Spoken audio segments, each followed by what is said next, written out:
Hey guys, it's Sasha. It's the 1st of April and pretty much everything in the UK just got a lot more expensive. This morning, the first payment for council tax is due. If you haven't made it already, go and do it and your bill will be 5% higher than it was last year because the UK government has allowed the councils to increase bills by up to 4.99%. And 28 out of 31 councils in London have gone and increased their bills by exactly 4.99%. So did many others all over the country. Barnet Council increased theirs by 4.98% to show that they are not greedy. They did not increase by the maximum, just 4.98% instead of the 4.99% cap. 6 areas in the UK have been allowed to increase their council tax by more than 5%. So 2.5 million people will be seeing much bigger increases. If you live in Bradford, your council tax is going up by 10%. In Birmingham and Trafford, it's up 7.5%. Yes, you heard it right. Not a penny more on your council tax. Not a penny more than the bill you paid last year. Also this morning, energy bills are going up. The regulator Ofgem has increased the price energy cap by 6.4%, which means that energy prices are going up again. Energy is up 18% over the past winter since this new government came into power. And that's why the Labour Party has a fully costed plan to freeze energy bills this winter. I understand, I completely understand, why so many people are frustrated at the government that's not doing anything about their energy bills. In the end, politics is about choices. And this government is choosing to protect the profits of oil and gas companies. Keir Starmer is very accurate. This government is choosing to protect the profits of oil and gas companies instead of helping people because this government could have made better choices. But instead, we have the most expensive electricity bills in the world. But it's not just electricity. Water bills are going up by an average of 26% today. Some are going up as much as 50% depending on where you live, and because you don't have any choice, there is no competition, you just have to suck up and pay it. Because the privatized water companies have spent all of the money paying their shareholders dividends over many years instead of fixing their crumbling businesses. The UK has not built a new water reservoir in something like 50 years, and while they were paying themselves fat dividends, they were pumping untreated shit into our rivers and coastlines. And now you have to pay 26% more this year, probably another 26% more next year for your water bill as a result. The average water bill will now be over £600 per household, which is an increase of £123. If you have a mobile phone contract or an internet contract, the price of that contract is also going up. Last year, Ofcom, who was the regulator of those things, banned mid-contract price increases that were linked to inflation. This was meant to help consumers. The problem is that the people who work in Ofcom lack a functioning brain.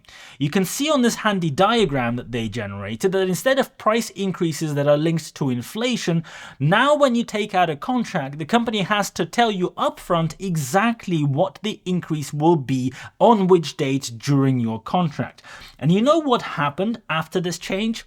Well, those companies began writing in much bigger increases than they ever did before, because now you can increase by whatever you feel like, not the inflation plus X, whatever you feel like it, as long as you've shown it in the small print that nobody will ever read or pay attention to. So the regulator tried to stop unfair price increases by changing the rules, and now the price increases are much bigger.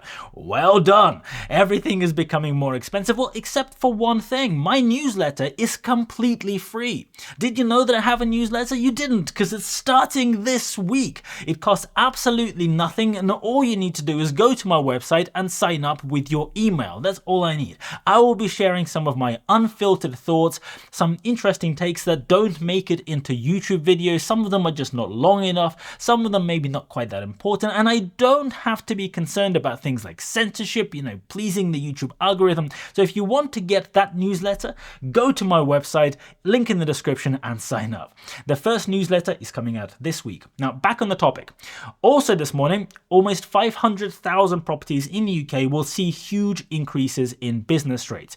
During COVID, the government gave the leisure and hospitality industry a 75% discount on business rates when everyone had to shut up shop and stop working. Every other kind of business which also was forced to close did not receive a business rates discount because the government at the time decided to ignore the plight of small businesses up and down the country. The only ones that mattered are restaurants and pubs. But that 75% discount to hotels, restaurants, pubs and bars will now reduce to 40%. So those businesses will see a 140% increase on their bills. And on the surface, it is a fair policy. It does at some point have to happen. Why does a restaurant get to pay 1/4 of the business rates due when the shop next door has to pay the full amount? And credit to the government for doing the staggered approach, right? Instead of taking the whole 75% discount away in one go, and they are reducing it from 75% discount to a 40% discount. But the issue is going to be the financial shock for these businesses because also this month, minimum wage goes up 7%. That kicks in on the 6th of April, that's on Sunday, and the employer's national insurance is going up to 15%, while the point at which you start paying it is going down from £9,000 to £5,000. So if you're a pub and you employ somebody on the minimum wage and they work, say, 40 hours a week, the total cost to the employer of employing that person in the last financial year would have been about £25,800, including the employer national insurance. The total cost now is £28,460. It's about 10% more. So pubs and restaurants are going to get a big payment shock because their staff bill has just gone up 10%, and at the same time their business rates are going up from about £4,000 a year on average to £10,000 a year at the same time. We need to revive our high streets by cutting our business rates. So when you're next going to the pub, I would expect your pint is going to be a bit more expensive. The upside, of course, is that wages are also going up. In the latest data before this minimum wage kicks in, wages have been going up by 5.9% on average in the last year. And this seems to be spread relatively consistently across different industries. Now, wages going up is generally a good thing if those wage increases come organically as a result of businesses doing well. If the economy is booming, businesses are performing, wages are going up as a result, that is great. People have more disposable income, people have less debt, people have less stress about paying the bills.